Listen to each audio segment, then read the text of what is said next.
Buenas tardes, bienvenidos, muchas gracias por venir.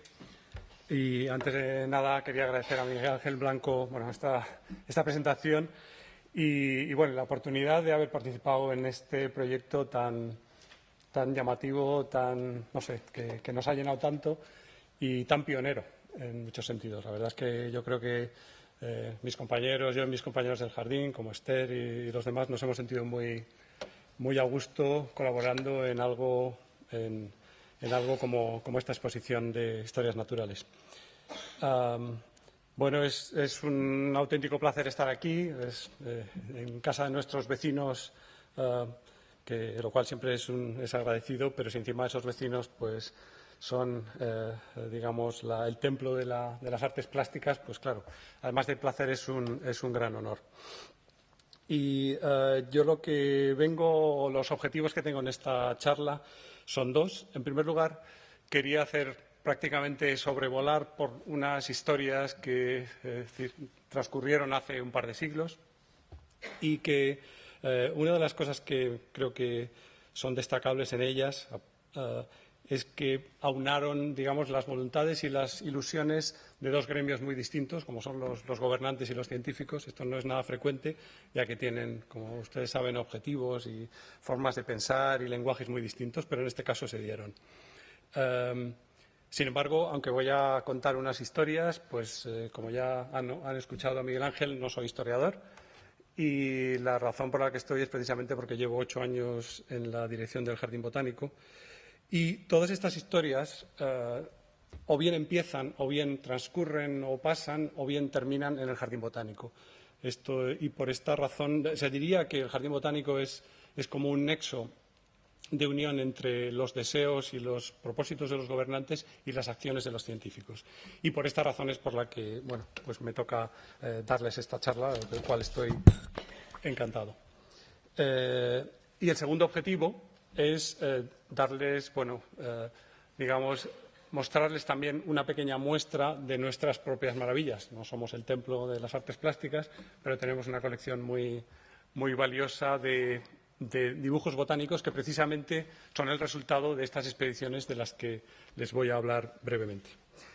Y comienzo pues con el contexto de todas estas historias. Estamos en el siglo de las luces, donde se ensalza la razón frente a otro tipo de fuerzas, oscuras, y los gobiernos europeos pues ven en la posibilidad de generar conocimiento y aplicarlo sobre todo en los terrenos, en las colonias, pues la posibilidad de lograr prosperidad económica y también avanzar en la sanidad de la salud de los ciudadanos, ¿no? España, muy especialmente, que lleva varios siglos pues con las finanzas en un estado lamentable y socialmente muy mal, ve con especiales buenos ojos esta posibilidad de acudir a la naturaleza de las colonias, puesto que para sacarle, explotarlo de una forma sostenida, que diríamos ahora, de una forma eficiente la riqueza natural, ya que pues ni el oro y la plata no llegan nunca a tiempo para pagar las deudas. Y el modo de lograr este tipo de aprovechamiento pues es organizar grandes expediciones, grandes esfuerzos de exploración a los que se lanzan pues todas las grandes potencias, todos los países europeos.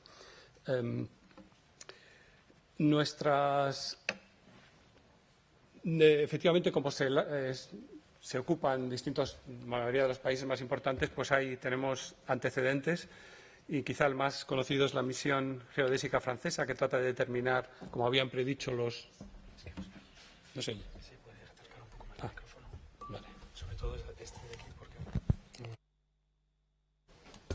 A ver. Bien. Como digo, en esta expedición se trataba de confirmar, como habían predicho, que la Tierra no era completamente redonda, a ver si era más bien apepinada o más bien achatada. Es la expedición que lidera Charles-Marie de la Condamine y que lleva a un botánico de la saga de los Joseph, y también, como va a territorio español, en el actual Ecuador, pues Felipe V autoriza esta expedición, pero exige que vayan unos jóvenes marinos españoles, Jorge Juan y Antonio de Ulloa. Y si hablamos de antecedentes, hay que ir a un antecedente pues, bastante más antiguo, retroceder en el tiempo un par de siglos, al siglo XVI, en que Felipe II encarga a su médico de palacio, Francisco Hernández de Toledo, que averigüe qué hay de cierto en todos los usos medicinales que se cuentan, que algunos de los cronistas, como Gonzalo Fernández de Oviedo, cuentan que tienen las plantas americanas. Hernández reúne en 1577 6 volúmenes de texto y otros 10 de imágenes y manda esos materiales junto con las semillas en 1587 a Madrid para formar parte del nuevo Jardín Real de Aranjuez. Pero a partir de ahí los manuscritos sufren unos tremendos avatares porque, en primer lugar, Francisco Hernández muere 10 años después. El rey le pide al protomédico de Nápoles, Nardo Antonio de Recci, que sintetice los descubrimientos de Hernández. Recci empieza a hacerlo, pero muere también en el intento, digamos, y mientras tanto en Nueva España, que era donde había sido encomendado, pues Francisco Ximénez traduce parte de los textos que estaban en latín y edita una parte de ellos. Y también la Academia de Lincei en Roma, pues también a su vez a partir de los textos de Recci y de parte de los de Hernández, pues publica 3 ediciones basadas en Hernández. Y, entre tanto, en 1671 se queman en el Escorial los manuscritos de Hernández, en fin, toda una historia un poco rocambolesca, pero es cierto que esta expedición es la primera expedición naturalista que se organiza y es un hito porque, además, él recopila mucho conocimiento, sobre todo etnobotánico, que de otra forma se hubiera perdido. Y un pequeño también antecedente coetáneo con Hernández, pero mucho más modesto a nivel individual, no hay ninguna comisión del rey, pero el manuscrito que genera, se llama el licenciado Antonio de Robles Cornejo, pues está depositado en el Jardín Botánico, por eso lo menciono, y porque es coetáneo, también tiene cometidos parecidos relacionados con las plantas medicinales y está destinado a ser distribuido a los boticarios de América. Llega a tener, tiene unos dibujos que también tienen bastante calidad para la época y llega a tener permiso de ser publicado, pero nunca se publica. Está fechado en 1611 y finalmente en 1790 ingresa en la biblioteca del Jardín Botánico. Tenía 709 folios. Y tras esa primera expedición de Hernández, digamos que sobre todo los gobernantes españoles, los reyes, vuelven un poco la vista atrás a las riquezas, al acervo natural de América, mientras que otros países pues siguen de alguna forma con la visión puesta allí. Sin embargo, en el siglo XVIII, que es donde tienen lugar todas estas historias, España vuelve con mucha fuerza, con mucho entusiasmo, con mucha actividad, de forma que entre mediados del siglo XVIII y finales y principios del XIX se organizan hasta 6 expediciones distintas en América y una de ellas en Filipinas, que es de las que vamos a ir hablando conforme enseñamos también parte de las láminas que se generan. Pero ¿cuál es el contexto en la ciencia, en la botánica y en general en la historia natural? Bueno, tenemos al llamado príncipe de los botánicos, el sueco Carl von Linné, o castellanizado Linneo, que produce o genera dos grandes cambios de paradigma. Entonces, el primero es propone un sistema de clasificación nuevo basado en los órganos sexuales, el sistema de clasificación del Linneo, sistema natural, que comprende 24 clases y que está ahí ilustrado por una lámina del magnífico dibujante artista Eret. Y este sistema, no ha llegado hasta nuestros días de forma completa, pero algunos de los grupos que reconoce sí que se han mantenido. Y sustituía a sistemas mucho más artificiales, este tiene una parte de artificialidad, como los propuestos por Tournefort. Y la otra gran transformación que introduce el Linneo se refiere al sistema de nomenclatura. Crea el sistema de nomenclatura binomial en el cual cada especie es identificada por dos nombres, género y especie, se podría decir nombre y apellido. Y este sistema también se opone a antiguos sistemas como los que usa Tournefort, que se llaman polinomiales, porque para describir cada especie pues, utiliza un nombre y una serie de adjetivos encadenados. Este sistema de nomenclatura sí que llega hasta nuestros días y, desde luego, goza de muy buena salud. Y en lo que se refiere al contexto español, pues Linneo es una persona muy extraordinaria, no tiene un pelo de tonto, tampoco tiene ni el más mínimo de modestia y está muy interesado en la flora española. Él sabe que la flora española tiene una gran riqueza en número de especies.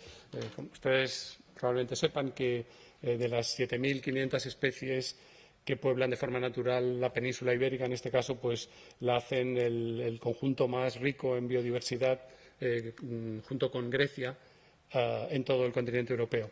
Él sabía de esta riqueza y en 1736, en su biblioteca botánica, escribe que la flora española es tan rica como desconocida. Y además añade que hay una expresión de que hay una barbarie botánica en España, aludiendo al hecho de que hay un desfase muy gordo, muy grande entre la riqueza de la flora y el conocimiento que se tiene de ella.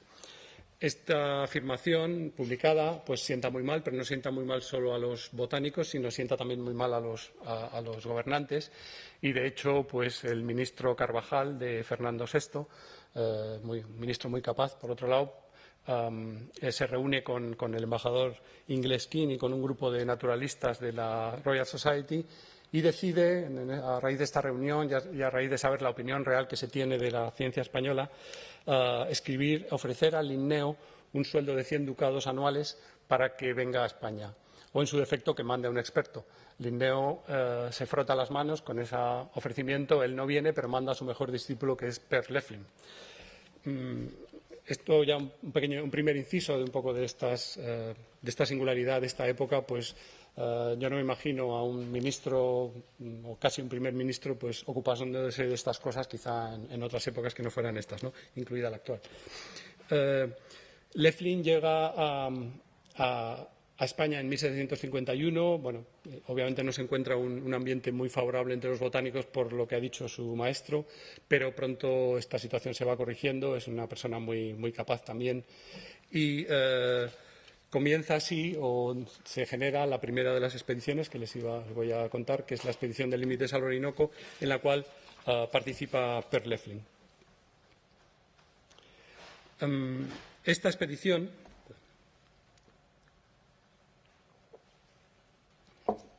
no tiene unos objetivos, a diferencia de otros objetivos principalmente botánicos, sino que se basa en el hecho de que los límites entre la frontera entre España y Portugal en el Orinoco pasa por terrenos desconocidos y para tratar de esclarecer los límites en esas zonas y también para tratar de evitar que los holandeses hagan incursiones, pues se organiza esta expedición para conocer el terreno, pero el rey determina o los gobernantes determinan que se invite a ser responsable botánico de esta expedición a Per Loeffling, como digo, recién llegado, un joven botánico, y con el objetivo de ilustrar, de hacer una flora de Cumaná y asimismo de generar ilustraciones. Las ilustraciones, luego iré metiendo pequeñas informaciones a lo largo de las distintas expediciones, pues en esta expedición en concreto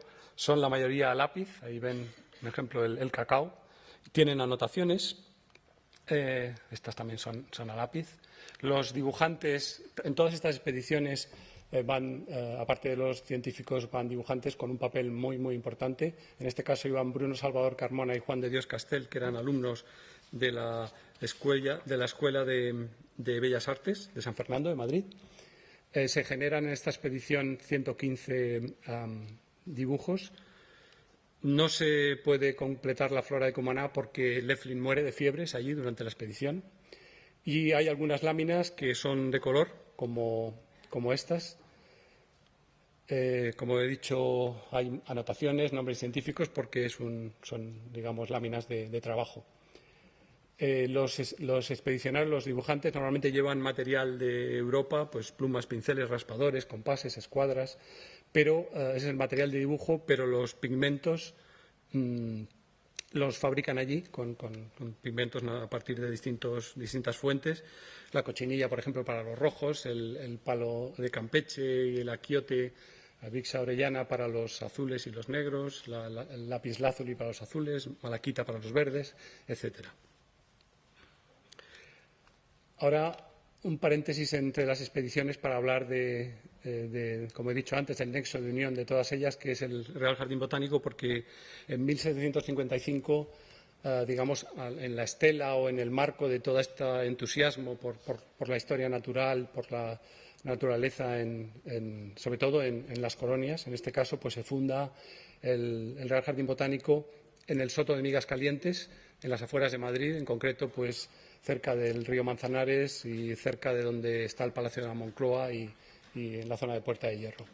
Lo funda Fernando VI y sus ministros Carvajal y Florida Blanca. Y, sin embargo, bueno, en este caso el primer catedrático es José Quer, pero allí se empieza a escribir la flora española, Quer. Sin embargo, 20 años más tarde, Carlos III, por consejo de su médico, Mucio Zona, decide trasladarla a la zona del Prado, al Paseo del Prado. Y aquí empieza pues la primera conexión con el Museo del Prado, puesto que Carlos III diríamos hoy en día, que pretende hacer una especie de campus científico en esta zona, en la cual que contenga un observatorio astronómico, un gabinete de historia natural y un jardín botánico. El gabinete de historia natural, el botánico y el observatorio se completan, pero el gabinete de historia natural, pues a lo largo del tiempo y con la guerra de la independencia de por medio, termina siendo una pinacoteca, que es el Museo del Prado, y este es el origen de la gran exposición que ha comisariado Miguel Ángel Blanco, la primera conexión. Bueno, volviendo a las exposiciones, hay un personaje que es clave en todo esto, es el que sucede como primer catedrático del Jardín Botánico a José Quer, que es Casimiro Gómez Ortega, porque aparte de ser primer catedrático, de facto, pues es el director científico de todas las expediciones y va a estar, digamos, involucrado en todas ellas de una u otra forma. La estatua que ven allí es idealizada, no conocemos, no hay ninguna iconografía suya. Es una persona con un gran poder, con muy buena relación con los gobernantes y al que consultan y que, digamos, ejerce ese poder y muchas veces, pues a veces no directamente de forma abierta, sino a veces en la sombra. Pero es un personaje clave para todo. Pasamos a la segunda expedición, la del Virreinato del Perú, o también llamada de Ruiz y Pavón. Está dirigida por Hipólito Ruiz, un médico burgalés de Belorado, y le acompañan José Pavón y un francés, Joseph Dombey. Dombey es mucho cuando, lo mismo que Leflin era el primer extranjero que había participado en una expedición fletada o organizada por la corona, Dombey es el segundo extranjero. Y llama también un poco la atención la idea de que se le invite a participar. La razón más probable en este caso es porque cuando Casimiro Gómez Ortega tiene que decidir cuál va a ser la composición del equipo de los científicos, pues encuentra a estos dos españoles, pero son mucho menos experimentados y entonces piensan que pueden aprender bastante, por lo menos en los primeros años, de una persona como Dombey. Luego las personalidades son muy contrastadas, muy diferentes. Hipólito Ruiz es un castellano muy seco y Dombey es una persona mucho más extrovertida y también quizá más fantasiosa, y eso pues a la larga genera una serie de conflictos durante toda la expedición. Bueno, a lo largo de los casi 11 años les pasa de todo allí. Es lo cual sintetizan Ruiz y Pavón en una especie de avance, el pródromus de la flora peruviana y chilensis que estaban destinados a escribir. Y entre las cosas que les pasan, pues bueno, todo tipo de desastres naturales, tormentas, animales de todo tipo, bueno, pues traiciones. Y lo que a ellos más les duele es la pérdida de manuscritos y de materiales, porque de hecho una parte de los materiales se queman en la localidad de Macora, cerca del bosque tropical, y un envío importante que se estaba realizando desde el virreinato del Perú a la metrópoli, pues se pierde en el naufragio del San Pedro de Alcántara. Luego mencionan con un cierto dramatismo la separación del compañero Don Bey, que se regresa antes a España, pero no, en realidad tampoco creo que eso les preocupa demasiado en ese momento. También muere uno de los dibujantes, Brunete, y tampoco mencionan aquí el levantamiento de Túpac Amaru, que les pilla allí y de hecho les restringe bastante los movimientos. Cuanto a los frutos bueno, los dibujantes son Isidro Gálvez, el principal es José Brunete, que muere allí, y Francisco Pulgar también. Hay que decir respecto a los dibujos de estas expediciones que el papel de los dibujantes era vital, puesto que no existían fotografías y los textos de descripción de los botánicos pues se complementan con estos dibujos que tienen que ser lo más fieles posibles a la realidad, de tal forma que existen todas unas instrucciones muy detalladas de lo que tienen que hacer. No tienen que poner ningún tipo de originalidad en los dibujos, lo cual es, claro, difícil para un artista. Tienen que trabajar en condiciones muy duras en el campo, tienen que ir con los expedicionarios a todos los sitios por inaccesibles que sean, y encima los científicos, los botánicos, pues les presionan a veces para que trabajen rápido porque lo necesitan su trabajo. Algunos ejemplos de los más de 2.000 dibujos que se generan en esta expedición. En las partes, los despieces florales, las partes anatómicas, son importantes precisamente porque, como hemos dicho, así como los frutos y las semillas, como hemos dicho, el sistema sexual de Linneo está basado en las flores, ¿no?, en los órganos sexuales. Aparte de esos más de 2.000 dibujos, pues se recolectan 10.000 especímenes. Por ejemplo, otro ejemplo más, este es el copihue, que es la flor nacional de Chile, la Pageria rósea, que aparece en varias de las expediciones. La expedición de Ruz y Pavón, aparte de varios sitios de Perú, aunque la sede la tienen en Lima normalmente, pero también estuvo en Chile durante una temporada, durante 2 años creo, principalmente en Valparaíso y en Santiago. Y también de pasifloras, pues hay varias de las expediciones pues dibujan varias especies de pasifloras. Bueno, el dibujo científico llegó a ser tan importante que influyó en los planes de estudios de las escuelas de Bellas Artes. Cuando llegan a España en el 88, digamos que todo se ralentiza, todo el objetivo inicial de escribir la flora se congela, en parte es porque no hay dinero, y hasta 3 años después no montan una oficina, la famosa Oficina Botánica del Perú, y lo que hace, en este caso, el rey escribe una carta a las colonias, a las universidades, a los virreyes, a los arzobispos, para que recauden dinero con el argumento de que de la flora se van a beneficiar principalmente los territorios americanos. Con esto realmente tiene bastante éxito, puesto que llega a acumular más de 800.000 reales, y con esto pueden trabajar Ruiz y Pavón en la redacción de la obra. Don Bey, como dije antes, había regresado a Francia, había tenido bastantes problemas porque había habido, a pesar de los pactos que había habido entre Francia y España para que Don Bey no publicara con antelación los descubrimientos, pues algunos de los materiales llegan a otro botánico francés, L'Héritier, y partes se publican y demás, y bueno, historias. La primera publicación se retrasa, bueno, la primera es del 94, 6 años después de la llegada, y es lo que mencionaba antes, el pródromo es un anticipo en el que no hay ninguna lámina y solo hay unas descripciones breves de lo más destacado. Con el tiempo, 10 años después de la llegada, se publica el primer volumen de la flora peruviana chilensis.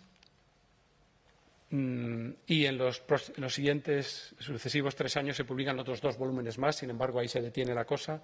No llega a publicarse más hasta los años 50, en que un historiador de la ciencia, Enrique Álvarez López, publica manuscritos que estaban inéditos, pero bastante completos, en el año 57.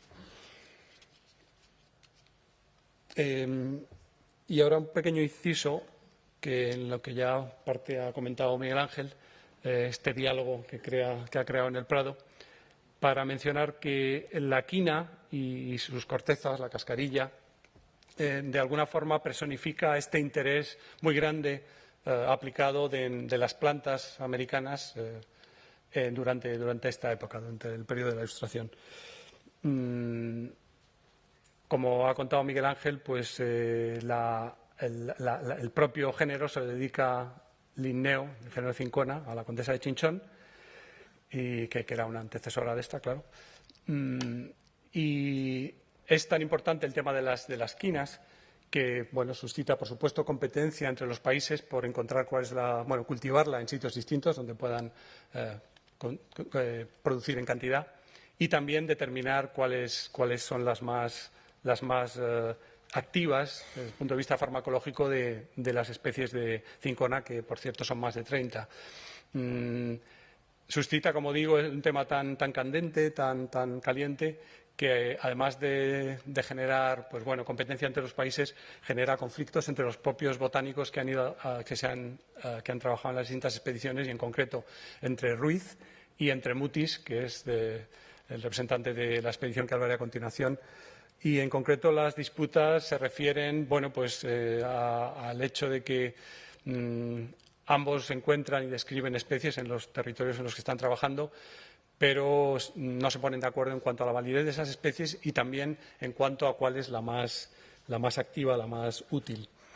A la postre, el éxito comercial se lo lleva a Holanda, que consigue sacar semillas de forma subrepticia y las cultivan en Java.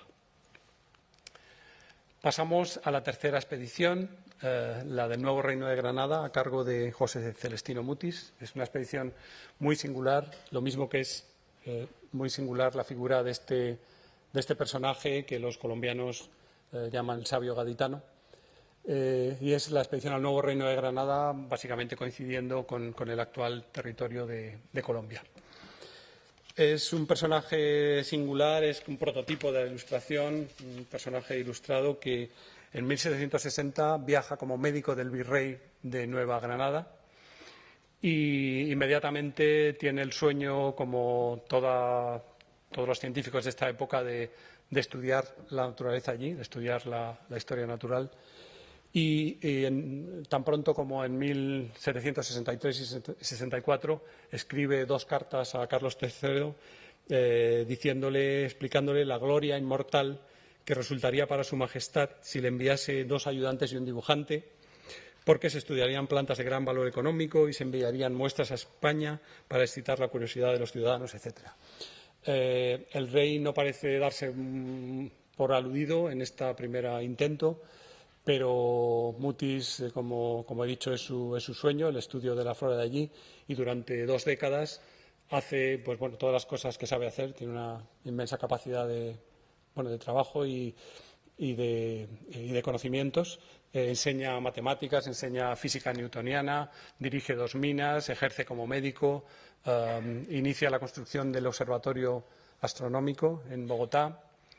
Y se hace también cura, parece que para evitar una amenaza de la Inquisición, puesto que, como es un ilustrado, sus ideas, aparte de ser especialmente abiertas, defienden que la riqueza de la explotación de los productos naturales en América debe usarse para beneficio de los propios americanos, y en esto tiene disputas escritas con Casimiro Gómez Ortega y demás. En definitiva, en esta época en que todavía no tiene financiación, financia parte de sus trabajos con el dinero que él genera de sus actividades, entabla correspondencia con Linneo y decide, hasta que Dos décadas después, como digo, Carlos III decide aprobar esta expedición y le nombra el primer botánico y astrónomo, con el objetivo de recoger todas las plantas y cuerpos preciosos que produce el Nuevo Mundo, con las que llenar el Real Jardín y Gabinete comenzados a formar en el reinado anterior a Vuesa Majestad. Bueno, a partir de este momento, la expedición en que ya empieza a existir oficialmente, pues Mutis se relaciona más con los científicos, es nombrado miembro de la Academia de Ciencias de Estocolmo y muy significativamente recibe la visita de Humboldt y Bonpland, que quieren visitarle porque han oído de sus colecciones y de sus trabajos. Y estos Humboldt y Bonpland, bueno, esto ocurre en 1801, después cuando ya la expedición está muy rodada, pero tienen que remontar todo el río Magdalena y le visitan en la sede fija que tenía Mutis de la expedición, que estaba en Mariquita. Esta expedición, en 1817, cuando Mutis ya ha muerto 9 años antes, en el 1808, celebramos el bicentenario hace unos poquitos años, el general Morillo, cuando ya están todos los movimientos independentistas en pleno auge, ordena a los que quedan, a los sucesores de la expedición, que empaqueten todo el material, tanto iconográfico como material, especímenes y documentos, y los envíen, los empaqueten para ser traídos a la metrópoli. Y esto, pues, incluye una colección de 7.000 dibujos, que son los que les estoy mostrando, que ya Miguel Ángel ha mencionado, son una colección totalmente singulares, probablemente nuestra joya. Los dibujantes, y tienen una serie de singularidades el trabajo artístico de esta expedición. La primera es que trabajan simultáneamente, no trabajan en el campo como en las otras, es decir, trabajan en gabinete, las plantas se las traen frescas y ellos las dibujan en unas condiciones mucho más cómodas. Simultáneamente trabajan hasta 20 artistas distintos, la inmensa mayoría de los artistas son nacidos en América, los más importantes son Francisco Javier Matís y Salvador Rizo.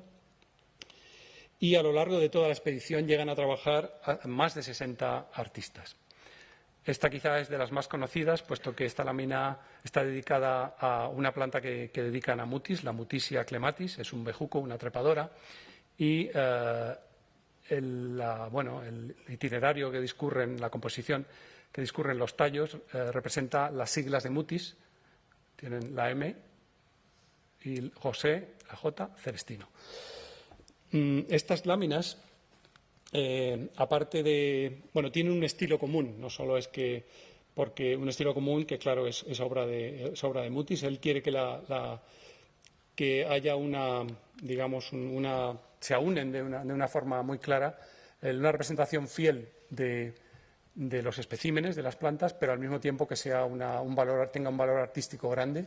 Son todas láminas de gran formato, de tal forma que parecen más destinadas a un regalo un obsequio para un rey que para un trabajo de científicos. También la composición está muy cuidada. A veces hay unas referencias, unos centros de simetría, unas referencias simétricas muy claras, y a veces hay también diseños que serían hasta casi vanguardistas, pero que lo que hacen es solucionar el problema de que sea una representación digna también en cuanto a dimensiones. Esta planta, pues, para lograr que toda la longitud de la planta quepa en la lámina, pues hacen este diseño de esta lámina. Y hay otras muy llamativas, como esta Aristoloquia, una trepadora.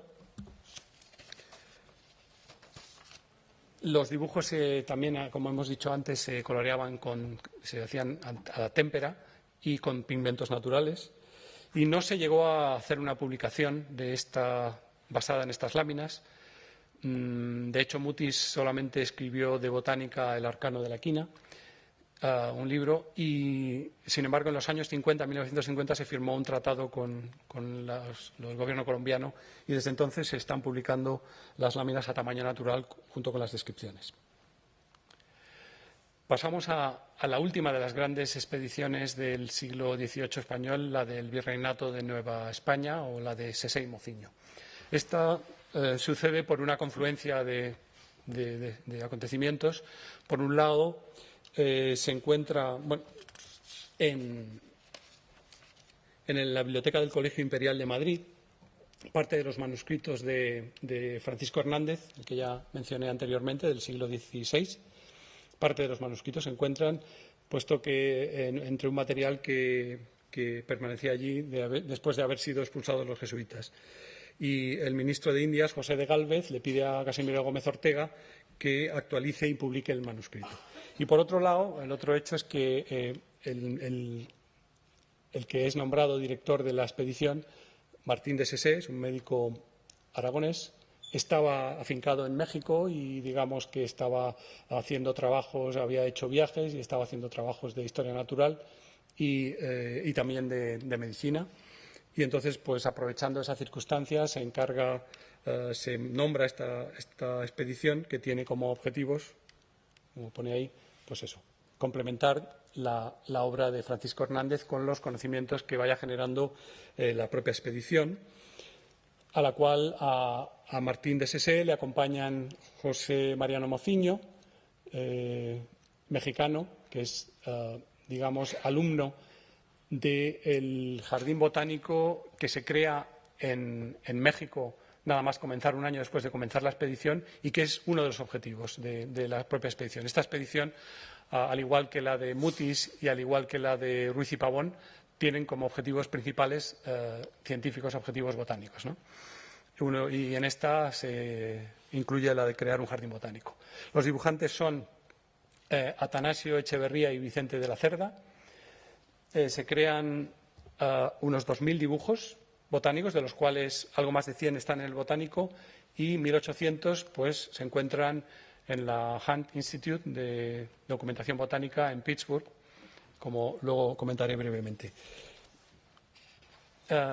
Atanasio Echeverría es considerado el mejor dibujante itinerante, diríamos, o expedicionario, y así lo dice, por ejemplo, Humboldt, que dice que puede competir con lo más perfecto que en este género ha producido la Europa. Tengan en cuenta que es de los que trabaja en el campo. Por eso deja partes de la lámina sin colorear, y además pues el hacer un boceto en esas condiciones normalmente tiene mucho mérito. Quizá estas no son de las láminas más valiosas, pero es un gran artista.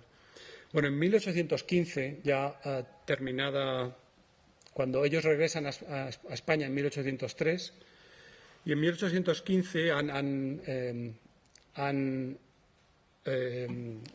organizado campañas no solo por el virreinato o las partes centrales, sino que llegan hasta los 60 grados de latitud norte buscando el supuesto paso del noroeste, en Alaska, y también viajan a Puerto Rico y Cuba. Ya digo que una vez, en 1815, años después de la expedición, Mociño, que era liberal, se exilia a Montpellier y allí contacta con de Candolle, que era un importante botánico suizo, y le confía las láminas durante un tiempo. Cuando se las reclama en 1817, de Candolle encarga una empresa de copia de más de 1.000 de esas láminas, que la llevan a cabo los que se han llamado las Damas de Ginebra, y que es un suceso interesante y afortunado al mismo tiempo, puesto que durante más de un siglo la única representación que se conserva, pública, conocida públicamente y que utilizan los botánicos para describir especies, son justamente esas láminas que se han llevado a cabo en Ginebra durante 10 días. Y la razón por la que permanece el grueso de la colección desconocido, en paradero desconocido, es porque Mociño regresa finalmente a Barcelona, pero ahí enferma y muere, y las láminas se pierden de vista. En el siglo XX, en la década del 80, nos enteramos que de forma bastante irregular, finalmente estas láminas, las 1.800 láminas, fueron compradas por la Hunt Institute. Con lo cual, ahora ahí la colección está disponible completa, junto con las copias de Ginebra. La obra Planta Nova Hispaniae, resultante de la expedición, no ve la luz, realmente no se publica de una forma u otra hasta finales del siglo XIX, pero los dibujos en cualquiera de esas dos colecciones sirven para que muchas especies sean descritas.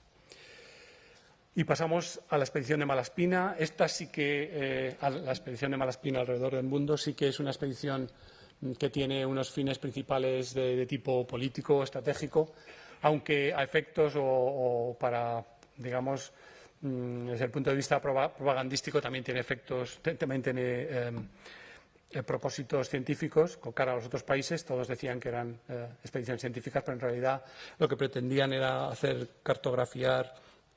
levantamientos cartográficos de las costas de América, de Filipinas, de Australia, de Nueva Zelanda, hacer informes de los territorios visitados, sobre trazados de puertos, estadísticas de comercio y, en general, sobre la situación política y las relaciones de los países que van visitando con América. Solo en tercer lugar figuraba el objetivo de hacer etnografía y historia natural.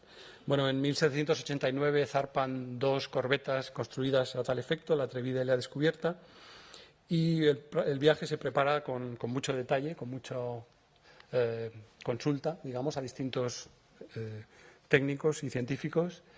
Y los expedicionarios que participan son Luis Né, Antonio Pineda, nacido en la actual Guatemala, y Tadeo Genque, que es bohemio, es de la región de Bohemia. La expedición toca hasta 35 puertos. Comienzan en Montevideo, pasan Cabo de Hornos y, en fin, llegan hasta, como he dicho, hasta el 60 grados latitud norte y finalmente van a Filipinas, Nueva Guinea y Nueva Zelanda, Australia y finalmente ya de vuelta. El viaje es un éxito porque digamos que las colecciones de cartas hidrográficas son muy buenas y hacen trabajos sobre magnetismo y gravedad, inspeccionan las minas más ricas de México y Perú. Y en cuanto a la historia natural, pues se generan 300 y pico dibujos, de los cuales 200 y pico están en el Jardín Botánico. Evidentemente no se pueden comparar con los de Mutis, por la misma razón que hemos mencionado antes. Y emplean una técnica, bueno, esto es particularmente algunos como esto, pero emplean una técnica para ganar tiempo que es la de la impresión natural, que consiste en que una vez prensado la planta y seca, pues se entinta con humo o con otro tipo de tinte y se prensa entre 2 papeles para que se quede una impronta de la planta que luego se puede colorear. Lo que pasa es que la calidad del dibujo pues es mucho peor que si se hace, digamos, a mano alzada. Un ejemplo de 2 representaciones del mismo género, de una dalia, en esta misma expedición, con 2 de los pintantes, Guío y Lindo, la dalia. Y otro elemento interesante de esta expedición es la carta de colores de Tadeo Genque, que parece que él se trajo de Austria, puesto que había estado allí un periodo con el botánico Jacquin. Y esto es ni más ni menos que un código de colores con su numeración que llevan al campo los dibujantes, de tal forma que no tienen que hacer ningún tipo de anotación, probar ningún tipo de color in situ, porque pueden anotar en la parte correspondiente del boceto de la planta el color que se ajusta, lo pueden anotar anotando el código de esta carta de colores.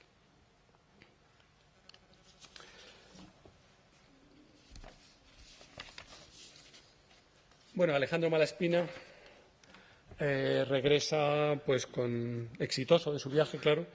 Incluso llega a acariciar la idea de ser nombrado ministro de Marina, pero entre medias se mezcla alguna intriga palaciega, seguramente alguna envidia de estas que son tan frecuentes en nuestro país. Es encerrado en el castillo de San Antón en La Coruña y finalmente es desterrado a Italia, a su Italia natal. Y ya finalmente vamos a hablar de 2 expediciones mucho menos importantes, más pequeñas. La primera es la de la Comisión de Guantánamo, que tiene objetivos sobre todo comerciales. La Real Comisión de Guantánamo se crea para crear un canal de navegación en Cuba entre los montes de Güines y La Habana, de tal forma que se puedan trasladar la madera a La Habana desde esos montes para poder construir barcos de guerra. Y esta expedición, que también se llama del Conde de Mopox, se debe el nombre a que detrás de todo esto estaba el conde de Maupox, que era el subinspector general de las tropas en la isla de Cuba. Sin embargo, a esta expedición, que está constituida sobre todo por ingenieros, se une el dibujante José Guío, que había participado también en la expedición Malaspina y que abandonó por enfermedad. Y, además, cuando están en plena expedición, se encuentran en Cuba con parte de los expedicionarios de la de Nueva España, Sesay y Mociño, que, como digo, fueron a Cuba. Trabajan durante un tiempo juntos, tienen sus disputas, al parecer porque Martín de Sesay, el director de la otra expedición, incorpora los hallazgos y los resultados de esta expedición a su propia, digamos, a los resultados de los de Guantánamo, a los de su propia expedición. Pero ese encuentro también permite que el gran artista Atanasio Echeverría se una a la de Guantánamo y también que se una a un nuevo naturalista que es José Estévez, un médico. Bueno, todos en aquella época, como ustedes saben, todos los botánicos eran médicos, algún boticario había también, pero la mayoría eran médicos. En esta anterior expedición no se publica apenas nada entonces y, sin embargo, en el siglo XX, pues, los manuscritos de más de 700 descripciones que se conservaban en el Jardín Botánico, bueno, se publica una transcripción en los años 90. Y, finalmente, la última expedición, que es la menos científica, la de la Real Compañía de Filipinas, y que no es América, sino Filipinas, tiene su origen en que Carlos III firma en 1785 la cédula de formación de la Real Compañía de Filipinas, que era heredera de la Real Compañía de Caracas, que era un instrumento de tipo comercial destinada a utilizar los territorios españoles en Filipinas como un enclave logístico para conectar, para tratar de servir de puente al comercio entre Asia y América. Pero además de un puente de comercio, se trataba también de explotar los recursos naturales de aquel archipiélago de Filipinas y, sin embargo, no se conocía ni la riqueza natural ni cuáles de las plantas naturales de allí podían ser utilizadas o cuáles podían ser cultivadas que tuvieran un uso comercial importante. Entonces, el ministro de Indias, Gálvez, pide a Casimiro Gómez Ortega nuevamente que designe a una persona que vaya a la Real Compañía de Indias y se designa a Juan de Cuéllar. Y en principio, inicialmente hace algunas expediciones, algunas recolecciones en zonas un poquito más distantes de Manila, pero enseguida la situación conflictiva allí hace que realmente tenga que limitarse a trabajar cerca de Manila. Y, en definitiva, sobre todo, dedicarse, más que a recolectar pues, bueno, las especies nativas de allí, tratar de ver la posibilidad de cultivar distintos cultivariedades de plantas ya usadas y ya importantes económicamente, como el añil, la pimienta negra, el algodón, el café, el cacao, la canela o la nuez moscada. No tiene demasiado éxito en estos intentos de cultivar. Los holandeses estaban compitiendo, claro, de forma ya muy fuerte, especialmente con la canela, ¿no? Y esta expedición, pues bueno, no genera demasiados materiales y las ilustraciones, como pueden ver, pues son bastante de menos valor e incluso, aunque tienen su encanto, porque son un poco naif, se podría decir. Bueno, no se puede terminar esta especie de sobrevuelo a la botánica ilustrada sin mencionar a Cabanilles, porque Cabanilles, de alguna forma, culmina este periodo ilustrado en la botánica. Él no se enrola en ninguna expedición porque, de hecho, comienza su carrera científica tarde. Él es preceptor de los hijos de los duques del Infantado y se forma en Francia con buenos especialistas y enseguida, muy poco tiempo, adquiere un prestigio internacional que consolida sobre todo con la monografía, el estudio monográfico de una de las clases del Linneo monadelphia que corresponde a la familia de las malváceas. Y, además, es muy conocido también, aparte de esa obra científica, tiene un periodo muy fructífero como director del Jardín Botánico, aunque muy breve, puesto que es nombrado en 1801, sustituyendo a Casimiro Gómez Ortega, pero muere en 1804. Y, de hecho, marca de alguna forma el final de esta época ilustrada tan ilusionante. Y a riesgo de saturarles un poco más con imágenes, quería mostrar simplemente un ejemplo de una exposición que hicimos conjuntamente con el Jardín Botánico de Kew en 2010, que lo que trató fue de comparar estilos artísticos de obras, de dibujos botánicos de la expedición de Mutis con dibujos contemporáneos, todos de artistas sudamericanos, comparando pues, las representaciones de las mismas especies o de especies parecidas, ¿no? En este caso pues, tenemos una pasiflora, flor de la pasión, de la que, como dije antes, hicieron bastantes ilustraciones, distintas especies.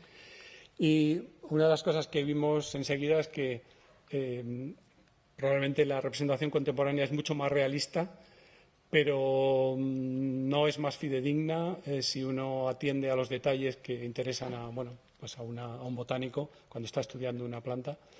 Y además, desde el punto de vista artístico, pues bueno, son distintas, ninguna desmerece la otra. Otro ejemplo de esta comparación pues, es el cacao. No es exactamente la especie que se utiliza, pero sí un cacao, la de Mutis. O esta Aristoloquia, una planta bastante llamativa, una trepadora. O, por ejemplo, la lagunera, que crece sobre todo en Chile y Perú, que tiene unas hojas enormes. Como ven, dos conceptos muy distintos del arte botánico. Y ya para ir terminando, quería brevemente, una pequeña reflexión sobre este periodo, de alguna forma un poco para compensar la sensación que se produjo entonces de desilusión o de frustración por el hecho de que después de toda esta empresa que había movido pues tanto dinero, tanta ilusión, tantos esfuerzos, tantas expectativas de científicas y económicas, pues la parte científica realmente no pudo cristalizar en vida de los propios expedicionarios, nada más que en el caso de la expedición de Ruiz y Pavón al Virreinato del Perú, en la cual, como he dicho, se publicaron 3 volúmenes. Yo creo que esto es totalmente cierto, pero hay que, de alguna forma, ver la parte positiva. Y en esta cita de Humboldt, de alguna forma, llama la atención sobre eso, sobre el gran esfuerzo económico que hizo la corona española, especialmente Carlos III, y sobre todo por lo que ello denota de visión estratégica y una visión que, como he dicho, pues no siempre prolifera tanto, digamos. Y además las expediciones no fueron hechos aislados, puesto que hay un ejemplo de otra colección iconográfica de mucho menos valor artístico, que también se encuentra parte de ella en el Jardín Botánico y parte en el Museo de Ciencias Naturales de Madrid, que se llama la colección de Van Berkey. Van Berkey fue un médico holandés que acumuló o coleccionó dibujos de plantas durante toda su vida y en cierto momento que tenía dificultades económicas, la sacó a subasta. Pues bien, esta colección no la obtuvo pues ni el gobierno holandés, ni francés, ni inglés, sino que el gobierno español, a través del cónsul allí, que tenía mucha relación con la historia natural, pues obtuvo esta colección. Y, como digo, no fue un hecho aislado lo de las expediciones. Había un auténtico interés por la historia natural. También, como decía Arthur Steele en Flores para el Rey, Carlos III, que, como reza la inscripción en la puerta del Jardín Botánico, aquí cerca, en el Paseo del Prado, fue se dice a sí mismo el restaurador del arte botánico para salud y recreo de sus ciudadanos, pues fue durante un tiempo el líder de la botánica, o hizo que España fuera el líder de la botánica mundial durante un tiempo. Asimismo, se contrataron a extranjeros capaces como Leflin, Dombey, Henke. Se intentó contratar al propio Linneo, que era el príncipe de la botánica, como él asimismo se denominaba, lo cual, aparte de visión, implica pues una gran apertura de mente y una rotura de prejuicios y de barreras pues artificiales, ¿no? Además, se generaron gran cantidad de materiales tanto de colecciones científicas como algunos de los documentos manuscritos y dibujos que les he enseñado a algunos y que constituyen realmente un patrimonio histórico, artístico y científico excepcional. Se dice que la razón principal por la cual no se pudo completar toda esta obra científica fue principalmente económica. No lo sé, pero lo cierto es que yo creo que todo ello fue en paralelo a cómo se fue diluyendo el espíritu de la Ilustración. Si hubiera continuado, yo creo que se hubieran conocido muchos más frutos científicos y, desde luego, la historia del siglo XIX pues, no hubiera sido tan nefasta como la tuvimos en este país. Y ya sí, para terminar, pues me gustaría contar una anécdota que habla un poco de la relatividad de los tiempos y de las distintas visiones y que está relacionada con la conexión entre el Prado y el Jardín Botánico. Y es que a comienzos del siglo XIX, en una de las épocas de penuria que ha pasado el Jardín Botánico, en que se hundió el techo del pabellón Villanueva, la colección de láminas se trasladó al Prado, pero aquí se ubicó en las Guardillas, y el director del Jardín Botánico a la sazón, que era Mariano Lagasca, que era un liberal conocido y que tiene una calle dedicada en Madrid, pues se quejaba de que aquí estaban peor porque aquí tenían goteras. Así que... Y bueno, pues yo siempre que entro al Prado, a la ampliación, miro hacia el sur, dentro del edificio, ahí afuera, miro el ventanal que hizo Moneo, el cual enmarca pues, las copas de los árboles del Jardín Botánico, y siempre me pregunto si esto es un símbolo de algo. Y nada más, muchas gracias por su atención.